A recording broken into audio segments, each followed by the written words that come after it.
حسين عمر شيروفكاري السياسي ج بلجيكا ج باجاري بروكسل لقال منك حسين بخير هاتي فيت خازم بزانم جبركو پکک جنیزیک و دشوپینی جنیزیک و ناستکی چکدانین دروژین بده و چیپ پک وره اف پروسه و یعنی هجمار گریلاین کوچکین خداین و چه قاسبه و چاره نویسا وان گریلایان چه بل گور نریناته؟ نه اسبار دکم شو چکدانین و صد اگر دولت ترک اگر یعنی سروکاتیا ترک سروک حکومت دولت ترک به واجوی بپجرینه و ببینه تشتکی جبو ترکیه تشکی پیوسته کرد و ترک وک هفدو جیان ببن هندر دولتا هیده ازبار دکم پاکی و سلاح دانه صدی و تف سلاح دانن لینها گور تی خویا کرن و هنکی سمبولیک چند گریلاین پاکی سلاح خودانن لیویس شر وری سکناندن یعنی جالیه پکی کی وش خو شر نای کرن او کسین چکدار یل چیا یل دوری چه باشور کردستان چه باکور کردستان ویل هیویا گاوین آسایی گاوین قانونی یکو دولت ترک بابجی یک جی تشتهری گرن کمیته برلمان دوری آوا کرن او کمیته گاو به گاو واتشتا بجه بینی یک جه گرتین سیاسی ورن بردان مسئله زمان کردی سر دانوستاندن کمیسیون اکتبه جبو کود دستور ترکایا دم پیش دوری قبول کرن مسئله شارداریانه راکرنا شاردارا بتشتکی نقانونی گلک پرزگریک هنه براستی او پرزگریک حتی نو تشتك جوا دولة ترك ندايا خويا كرن قوي چاره سر بكي برنگكي فرمي لي هيفي هنا يعني اف بيفاشون نوك يا 2013 وقتي دش بكري هنجي وكون جيت زانن و تلفزيون هوا قال كي دشوبان هنجي مسألة ويتاخي براني يعني دولتا كور مهبي تندروين ترك الهمبر ويشارة سرية بينها يعني وقت زانين دولتا ترك بسروكاتيا مهبي سروكاتيا بخشلي پیشکشیا في تشتت كي حتى دخوازي سر اردوغان فرض بكي افجي هيفي كي مظند دي براستي جبركو دولتين وقت تركيا بريا دولتا كور پرانیتی بکار آنین تشتی استراتیجیک تشتی گریداین بمصلحة دولت توایفه از باور دکم گاف هیدی ورن آبیتن خو پککی 5 ساله وی شری دکی حتی نو گهاند آستکی ایدی دنیای تبده شری چکداری نما دکاره تشتکی جبو ملت بینیا كاك حسين تمام جريلاين ام بحثا جريلاين بكاكي دكن ينكو خلقي باكوري كردستانينا خوريا يعني افبن ينكو تشاكين خدينن وبروسيا لهفكرني اللي قال تركي داسبي بكلي مثلا ويشارة نفيسا جريلاين نج باكوري كردستاني ويتشبه مثلا وكان نمونا جريلاين جروج افاي كردستاني اوي تشبكن واجمارا واجي قال لك ناف بكاكي ده بله یه باشور کردستان هنه یه روجهلات هنه یه روجهلات پاک بگرن ساده او مسوگره یه باشور کردستان از بار دکم هر کس وی مالا خور نی تی وی پرزگریک جوارا چی نبی نه حکومت کردستان وی پرزگریک جوارا چی نکی یه روجهافاشی وی بگرن مال خور نفتشتکی خویاییه یعنی تنی پرزگریک وید کوده بی هنک رایدارین بلندیه پککی هگر جوا پارچین دین کردستان بن از بار دکم سرواجی دانستاندن به امرالی به نقبا شانده یا دمی به دولت ترک را وی سروا بگهن چاره سری کی دبیشی کو هنک جوا درکبن دولت اروپا و گور تی گوتن لوادرا اوروبی حاضرن چندکا قبول بکن یعنی دولت اوروبیان یکیتی اوروبا حاضره هنک جوا قبول بکی او بدی وا کاغذ بدی واش بود اوروبا ده جیان خو برنگکی بردوام بکن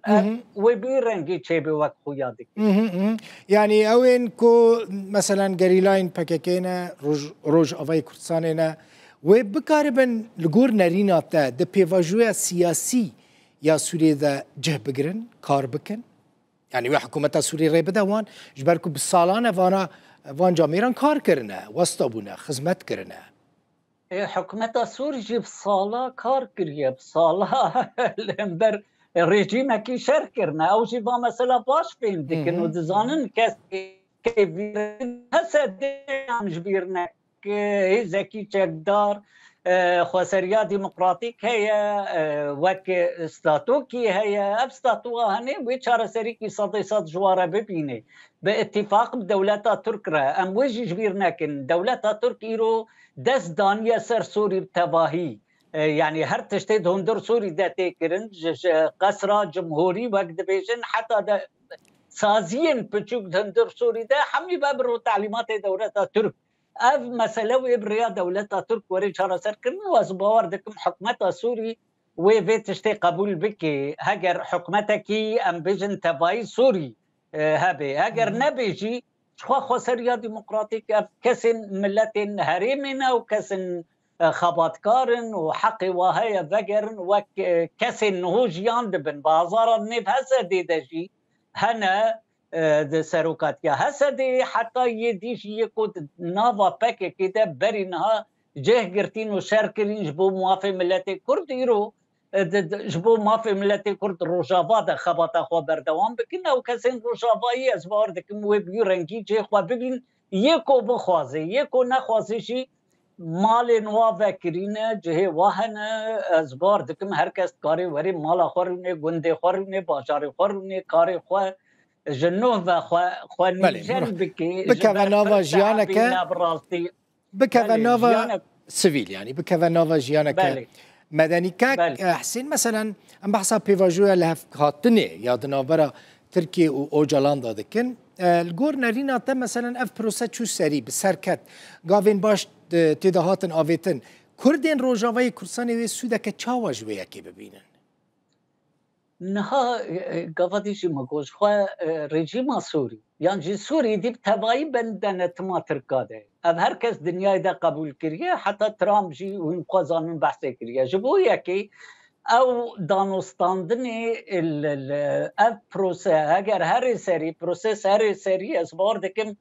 پارچین دین کردستان وقت روجاوا و فایده جی ببینن روجاوا جی و ببینن نه در راکاندنا ترکاده هنج دشوپینن هر کس دشوپینه ایدی وقت تروریست لحسد نای نهرتین وقتی نافت گوتن نابجن تروریست حسدی ایدی